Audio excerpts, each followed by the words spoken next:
Hello, everyone. Charles Watts here. Welcome back to Inside Arsenal. It is Sunday. I hope the weekend is going well wherever you're watching or listening to this around the world. 7 days away now from Arsenal's return to action with that small little trip to Spurs in the North London derby. We've got 7 days to wait now to build up the nausea, the excitement, whatever it is you feel ahead of the North London derby. It's nausea for me, I have to admit. So we will talk about that throughout the week as we get closer to it. Going to round up today's international action. In the show, look at a big day for Declan Rice. Good goal for him. Assist as well on his return to Ireland, which was pretty funny from an England point of view. Not obviously if you're from an Irish point of view, but we'll talk about that. And specifically, we'll talk about what Declan Rice had to say after the game, because I thought that was quite interesting. We'll give the latest on Riccardo Calafiori and his injury scare while playing for Italy in that game against France. We'll look at what Fabio Vieira has been saying about his move. Got some reaction from you guys as well to some of the things we discussed in yesterday's show. But we start what was a really big day for Declan Rice. Of course, all the focus was on Declan Rice and Jack Grealish. And a little bit on Lee Carsley, of course, in the build-up to England's game at Ireland for well-known reasons. Of course, Rice playing 3 games for Ireland before switching allegiances and choosing to play for England. Jack Grealish as well playing as a youngster for Ireland before he also switched allegiances and went to England. So they were both, obviously going to be targeted by the Irish fans yesterday, and they were, as you would expect. And they answered in the perfect fashion from an England point of view. Rice scoring the first goal, really good finish from him, then setting up Jack Grealish for the second goal. Comfortable win for England. I thought they were very, very good in the first half.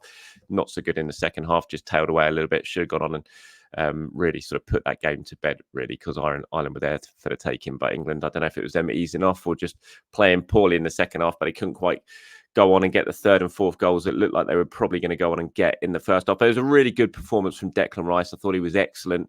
The goal was, lovely finish from him, finding the top corner, coming from deep as he does. And after Harry Kane's shot was blocked, second goal, lovely link-up play with Bukayo Saka, some excellent movement, little 1-2s, got into the box, cut the ball back, found Grealish, and Grealish with a good finish into the corner. But it was just more like the Declan Rice that we've come to know at Arsenal since his move from West Ham. He's had a difficult start to the season, Declan Rice. Hasn't been terrible by any means, but he just hasn't quite sort of hit that standard that we basically saw him hit week after week, game after game last season after that move.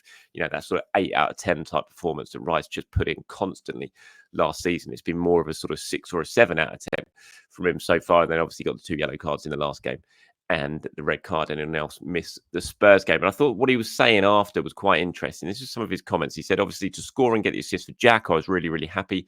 To be honest, I've not been feeling 100% fit so far this season. I've kind of been using my pre-season now in the Premier League, but today I feel like I took a real step. I could feel it within myself. I was feeling back to myself, feeling like I could run all around the pitch, feeling more powerful. So on a personal note, it was really good to get that game in today and play 90 minutes because I feel like I took another step forward, which is going to really help me at Arsenal. I thought those were quite interesting comments from Rice, basically accepting, admitting that he's not been at 100%. He just doesn't feel fit. And I think that's been pretty obvious from his performances when you've looked at Rice.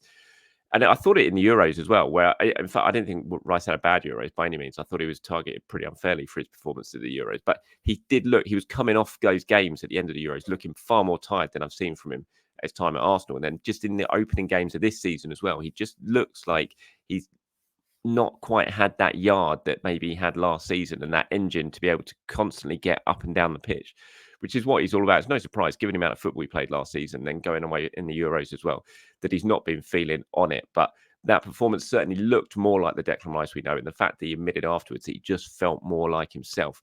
Of course, he's not going to be playing against Tottenham at the weekend because of that suspension. So you would imagine he's going to get another 90 minutes when England play on Tuesday night. Whether Lee Carsley will take the Premier League games into account and he'll give some players a bit of a rest, because Bukayo Saka played the full 90 minutes yesterday as well in England's game, and which isn't ideal. You'd have hoped he'd have come off after about 70 minutes, but he got the full 90 yesterday, Bukayo. But I think Rice will definitely play the full 90 because Carsley knows he's not going to get a game at the weekend. And I think, to be fair, Mikel Arteta will probably be happy if Rice gets another 90 minutes on Tuesday night, just to keep that fitness ticking over and getting back to the best. But I thought it was a really promising performance from Declan. And I thought the sort of his comments afterwards when he was talking about how he hoped that what he did for England is going to help him for Arsenal, fingers crossed that is the case. Elsewhere, international-wise, yesterday, before we move on, another goal for Kai Havertz. He scored in Germany's 5-0 win penalty. He scored the last of the goals. I can't remember who it was they beat now. Was it Bosnia they beat 5? It might have been Holland actually played Bosnia. But Jurgen Timber came on as a substitute for Holland alongside his twin brother, Quinton. I mean, just look at that picture. It's like spot which is which in that game.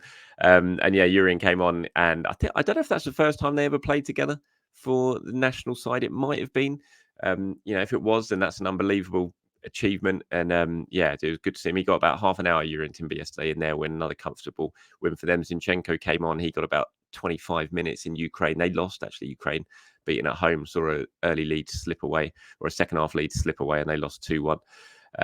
And yeah, I can't remember who's in action today, but David Raya is in action, I think, today. Kivior as well, if he plays for Poland, as the second round of fixtures of the international break starts to take place. Gabriel actually played for Brazil the night before in their win in over in South America. Made really good goal line clearance in that game, Gabriel, as well. Don't know why Leandro Trossard, I haven't found this out yet. He's not away with Belgium. He's not been called up for the squad. I don't know. I just noticed it yesterday. I was looking at the Belgium game and I looked at the lineup and the subs bench, and Trossard wasn't there. So that's weird. And then I noticed he was in the training pitches at Arsenal. So I don't know what's going on there, why Trossard hasn't got away with Belgium. But yeah, that's the latest from the internationals. The first round of fixtures of the internationals now over. Turn our attentions to the second round. And yeah, one of the big things is going to be this man, Riccardo Calafiori, if you can see on screen there, playing in that game against France. Had such a good game for Italy in their 3-1 impressive win at France a few days ago. But of course, he got that nasty looking injury when Ousmane Dembele sort of fell over, and as he did a bit of a somersault, his leg came down and just raked his studs down the calf of Calafiori. It looked really nasty, a real painful one. He went off. The initial sort of reaction from the Italian camp was that it wasn't too bad, and Spalletti, speaking afterwards, said, look, hopefully our medical staff will be able to get him ready to play in their game. They play on Monday night against Israel. But he missed training. That's the latest that we've heard, is that he didn't take part in training for Italy yesterday. So it is clearly a bit of an issue. I would hope that the Arsenal medical staff and the Arsenal, whoever it is who stays in contact with the national teams, is putting a little bit of pressure on them and saying, look, if he's got a bit of a knock here, if there's any sort of worry over him, do not risk him in this game, please, because it's the last thing Arsenal would need at the moment with injuries, that they've already got some key players. And the fact that Calafiori is, you can see each time he comes on for Arsenal, and now he looks very impressive, and he was fantastic in the game before he got substituted against France as well. You don't want to lose him, so you don't want to take any risk for him. But the latest is he has missed training, not part of that training session for Italy yesterday. So you've got to think he is a significant doubt for their game on Monday night. Fabio Vieira has been speaking about his move. It'd be interesting to see how much football he starts to play and how quickly he starts to play regular football for Porto following his loan move on deadline day, or the day before deadline day, whenever it was that was announced. And he's been speaking about the move and admitted it was him who was pushing for it. He was the guy who's sort of running with it. He said, look, the idea of returning came from me. I love this club and I'm going to give everything on the pitch. I'm happy, obviously, this is my home. I'm looking forward to being at the stadium, playing in front of these fans and doing the best I can for the club this season. It was a chance that, above all, came to me because it was something I wanted. I wanted to play. I had a difficult time in England, had my operation, and at this moment, I felt FC Porto was a good opportunity to continue growing and developing. I felt this was the right place to do it this season. I think it's the perfect move for Fabio Vieira. This absolutely. I've said it before. I'm not sure I'd have done it from an Arsenal point of view. I think I'd feel a little bit more comfortable if Fabio Vieira is still part of the Arsenal squad, even though he's not really been playing much. And when he has played, he's not done too much. But I still feel they maybe are one player light. But from a purely football point of view, and I've said it plenty of times, going back to Porto, where he feels really comfortable, as he says in those quotes there, where he's been successful before, where he's been impressive before, this might be exactly what he needs to go back, get his confidence up, go and play regular football week in, week out, make a difference in games, score some goals, get some assists, just get that confidence back into a player who's clearly flatlined in terms of his development since making his move to Arsenal. There's been flashes of quality there. I think he's a good player, Fabio Vieira. I've seen it. You can see it when sometimes, but it's always in flashes. What he needs now is to be consistent. If you're just getting 10 minutes here or there at Arsenal every other week from a substitutes bench, that's not going to do your development any good. So going to Porto, where he's going to play regularly, is definitely the right move. And I think it's a really good move. Of all the clubs he could have gone to, this, I think, is a perfect one for him. I still have my doubts whether we'll ever see him in an Arsenal shirt again. And obviously, this is just a loan. There is no obligation for Porto to buy after this. There is no buy clause included in it. So, which suggests Arsenal haven't washed their hands of Fabio Vieira yet. But I still have my doubts that he'll come back and be an Arsenal player in the future. But we'll wait and see. If he absolutely tears it up over there, comes back in the summer and just looks a completely different player, then he's going to give Mikel Arteta a decision to make. And that's what you want. That's what you want when you send these players out on loan, is for them to get their confidence back, is for them to play regularly and then come back to Arsenal better players. And hopefully that does happen with Fabio Vieira.